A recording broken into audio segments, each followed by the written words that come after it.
start with the Wagner Group. I'm trying to make hay and sense of all of the different bits of information that's coming out of this group. What's your read on their status right now and the status of the battle? They're unpredictable in the way that mercenaries are uniquely unpredictable.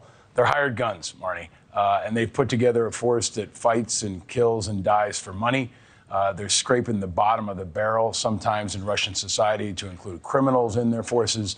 And they're really, a significant factor on a modern battlefield, not just in the fight for Ukraine, but around the world now. So private contractors, hired guns, mercenaries are involved in a lot of major conflicts. And this is maybe the most high-profile one we've seen, at least in the last decade or so. And the Wagner Group is killing Ukrainians, but it's also a real challenge for Putin. It sounds like sometimes they're on his side, sometimes they're holding him hostage, and it's another unpredictable part of this. But if you're Zelensky on the other side, they're the bad guys. They're the opposition. They're part of the group that's trying to occupy your country and kill your people, and they're going to fight back. But I think it also cuts the complexity of what we're likely to see, not just politically, but militarily, in what could be a very messy battlefield in the next couple of weeks. So how significant is this F-16 news in training Ukraine's fighter pilots on these jets? It's huge. I mean, this is the biggest game changer in a series of game changers. You and I have been talking about this for months, and for months, Ukraine's kind of been in a game of mother may I with Joe Biden and the U.S. They ask for one weapon system, then another. This goes back to Stingers and Javelins. It was Abrams tanks. It was Patriot missiles. It was MLRS rocket systems. Now it's F-16s. The next request will probably be for ATACMS, longer-range missile systems. In my view, Ukraine should have gotten a lot more upfront earlier because they'd be in a much better position, would have protected more civilians, and maybe could have turned the tide of the war sooner.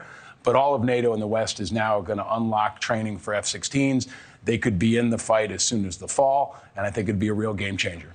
What do you make of this drone strike or drone explosion over the Kremlin? It now sounds like Ukrainian special military was involved. President Zelensky says he knew nothing about it. I think it cuts to the core of that element of a lot of messiness, a lot of unpredictable elements at play. And I think it's important to remember that Zelensky, probably won't admit it, even if it was his crew, but he also can't necessarily control everyone. I mean, there are millions of Ukrainians all around the country and all around the world that want to fight back against Russia. And they may do it on their own terms without necessarily coordinating with the hierarchy inside of Ukraine, without Zelensky himself. I think we're going to see a lot more messiness. I don't think the lines will necessarily hold over the next couple of weeks. You may see more attacks inside Russia, whether they're guerrilla attacks, conventional attacks, or just attacks that even come from within, from sabotage. But I think it cuts to, again, how far-reaching this conflict will be. The spring offensive and defensive will be the likes of which we haven't seen since World War II. And war is unpredictable, war is messy, and I think it's going to go in a lot of directions that we can't even imagine right now. How critical was Bakhmut? It sounds like the city, for the most part, has been destroyed. Russia claiming control, but if nothing's left, does that matter? It does, because it's been a pivotal holding point. It's where they've been dumping their resources on both sides. And I think we have to remember that, a year ago, everybody thought that Putin would take Kyiv in 2 weeks, and he couldn't even take Bakhmut, really, over a year. So I think it's a pivotal point in that a lot of weapons were expended, a lot of lives were lost. It was a real test. But it also was a place that sucked resources on both sides, and especially on the Russian side.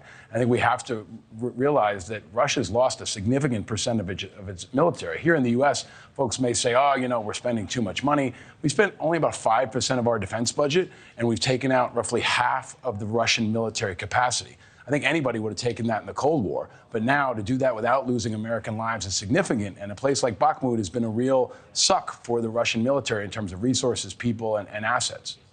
Paul, Biden's pick for the chairman of the Joint Chiefs of Staff, C.Q. Brown. What do we know about him? I'm a big fan, Marni. I was actually with him a few weeks ago at Columbia University. He was meeting with young veterans and spoke to a group there.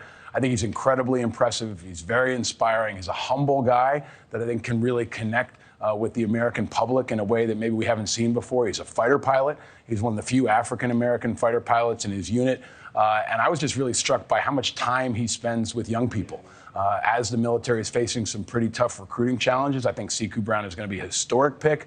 an inspiring pick, and a real voice of conscience for America. He's the kind of leader that parents can look up to, kids can look up to, and we can all aspire to be like. And I think that's an important message, too, as we think about Memorial Day coming up this weekend, and we think about all those we've lost. Thank you for watching. Go to newsnationnow.com to find NewsNation on your television provider. And don't forget to click the red subscribe button below to get more of NewsNation's fact-driven, unbiased coverage.